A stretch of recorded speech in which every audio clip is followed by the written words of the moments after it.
Ever notice how some people just always seem to be a step ahead? Mm. Like they effortlessly navigate the world, always Mhm. in control, always coming out on top. Yeah. Well, today's deep dive might just reveal some of their secrets. Okay.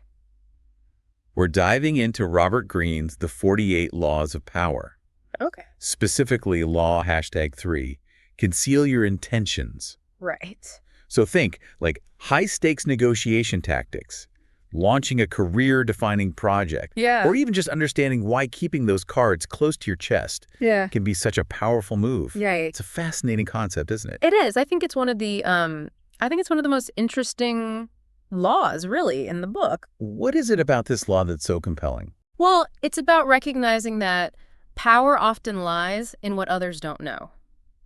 When you shield your true objectives, you prevent others from predicting your moves or undermining your efforts. Right. You know, it's almost like imagine playing chess against an opponent who can't see your pieces. Oh, wow. You have this incredible advantage. Right. So it's not necessarily about being outright deceptive, No. but rather cultivating this strategic ambiguity, Precisely. this like aura of, I've got a plan, but you don't get to know what it is. Yeah, and transparency can be a double-edged sword. Oh, for sure. Revealing your hand prematurely makes you vulnerable. Your competition could exploit your openness, undercutting your efforts, or even derailing them entirely. Yeah, you give away your strategy and everyone's just going to use it against you. Exactly. It's like giving away the ending of a movie before the opening scene even plays. Exactly. It just ruins it. Greene talks about using decoys and red herrings. Hmm. Think of magicians using misdirection. Oh. You know, keeping your attention focused on the wrong thing. Ah, the classic misdirection tactic. It reminds me of those intricate heist movies. Yes. Where, there's a well-timed distraction. Yeah. And allows the team to pull off this seemingly impossible score. Yeah. Right under everybody's noses. And this isn't just for these elaborate schemes. You see this playing out in everyday situations. Oh, totally. During a job hunt, if someone senses desperation, Oh, yeah. they're going to offer you a lower salary. In negotiations, revealing your bottom line too early really impacts your leverage. You've got to keep them guessing. Maintain that air of mystery. Keep them on their toes.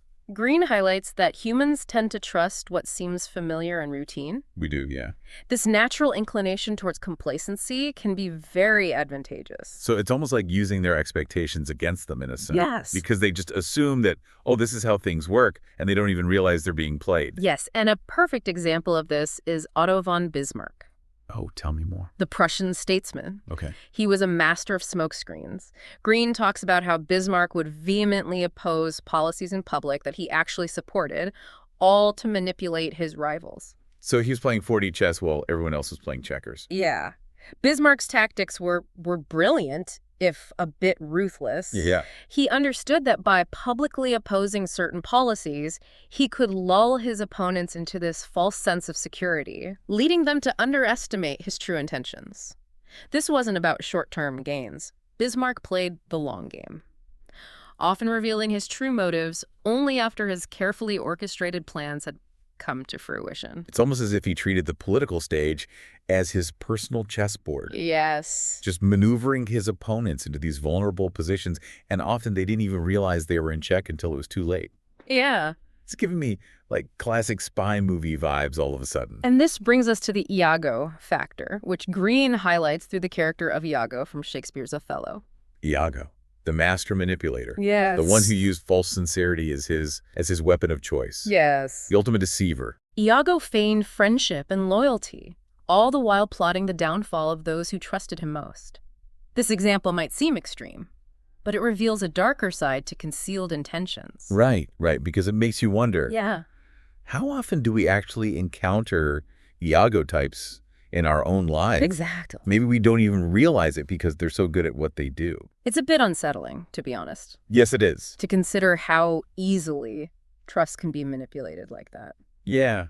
It's true, though, isn't it? Like, where do you draw that line Right. between, just being strategic and being straight up manipulative? Exactly. Which is, I think, why this particular law, Greene's Law, #3, really resonates with people, because Yeah. it is this reminder that not everyone's playing by the same rules out there. Right, and we might be misinterpreting intentions left and right. And not even realizing it. Yeah, and this this constant dance of like perception and deception, Right. of trying to read between the lines. No, totally. It becomes even more pronounced now, I think, in the age of information overload. Because we are just constantly bombarded with messaging from everywhere. Exactly. And it's like, how do we know what's genuine, what's not? Exactly. And how do you discern, Yes. what's real and what's not? So how do we get better at decoding those signals, at recognizing when somebody might be using law #3 on us, Yeah. whether they mean to or not? I think you have to pay close attention to inconsistencies Okay. between someone's words and their actions. Okay. If someone's constantly praising you in public, Yeah. but then undermining you privately, Oh, yeah. that's a big red flag. Great flag right there. Yeah. It's like that old saying, when someone shows you who they are, believe them. Right. But how do we balance that with not becoming overly cynical? Right. Because it's like, okay, so we're always looking for these hidden motives. That's not going to do us any good either. Right. And that's where the nuance comes in. Okay. Concealing your intentions isn't an endorsement of paranoia. Right. It's about cultivating an awareness, acknowledging that while transparency has its place, Yeah. a degree of guardedness, especially in high-stakes situations, Right. can be self-protective. So it's not necessarily about going through life distrusting everyone. Right. It's more about just being aware that hidden motives can exist. Yeah. Especially when the stakes are high. Precisely. Not everyone plays by the same rules. And having that awareness can be helpful in business, in your personal life. In all aspects of life, really. Exactly. It's almost like understanding and applying law #3 isn't just about, getting ahead or being successful. Right. It's also about self-preservation. It is. Like, it's a way to protect yourself in a way. Think of it as a form of emotional intelligence. No, It's a man. way of navigating a complex world where not everyone has your best interest at heart. So for our listeners out there who are intrigued by all of this Yeah. and want to maybe, implement some of this knowledge Right. without going full-blown, Machiavelli, Right. what are some takeaways, would you say? It's almost like we're being encouraged to become more strategic Yeah. about how we present ourselves, Yeah. And it's about recognizing the power of selective disclosure, Well, right? You don't have to show everyone all your cards, you know? Yeah. In fact, your greatest advantage might come from keeping some things hidden.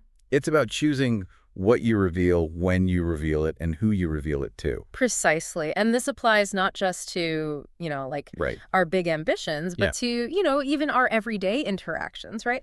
Think Okay. about Right. how you interact with a new acquaintance versus someone you've known forever. Of course. Right. You calibrate naturally Dude, yeah. how open you are based on the context It's true. and the trust that's been built. We already practice a form of conceal your intentions Exists. without even realizing it. It's about recognizing those dynamics and, Yeah. and being more conscious of it. It's like we're finessing those instincts in a way. Yeah. Adding another tool to the toolbox. Exactly. So rather than looking at law #3 as this cynical, manipulative tactic, Right. it's more about understanding just a fundamental aspect of human behavior. Yeah. It's recognizing that communication is inherently complex. Yes. There's this dance between what we reveal and what we conceal. Absolutely. It really makes you wonder, once you're aware of this law, Yeah. can you ever really look at the world the same way again? It's true. That's the paradox of knowledge, right? Right. It can illuminate, but it can also cast shadows. Yeah. And the key is to use that awareness. Right. Not to become cynical, but to become discerning. This has been quite the deep dive. I mean, we've explored power dynamics from, historical figures like Bismarck to Shakespearean characters. Absolutely. And we landed here, in our own everyday lives. Exactly. And what started as concealing your intentions has really become this reflection, I think, on knowledge, self-awareness. It has. And choosing your moves wisely, It's so true. Really being intentional with our actions. Exactly. As we navigate, the complexities of human interaction, I think. Self-knowledge. Yeah. That's paramount. Couldn't agree more. Yeah. Well, until next time, deep divers, keep those intentions close. Those minds sharp. Yeah. And as always, thanks for joining us on this deep dive. Thanks, everyone.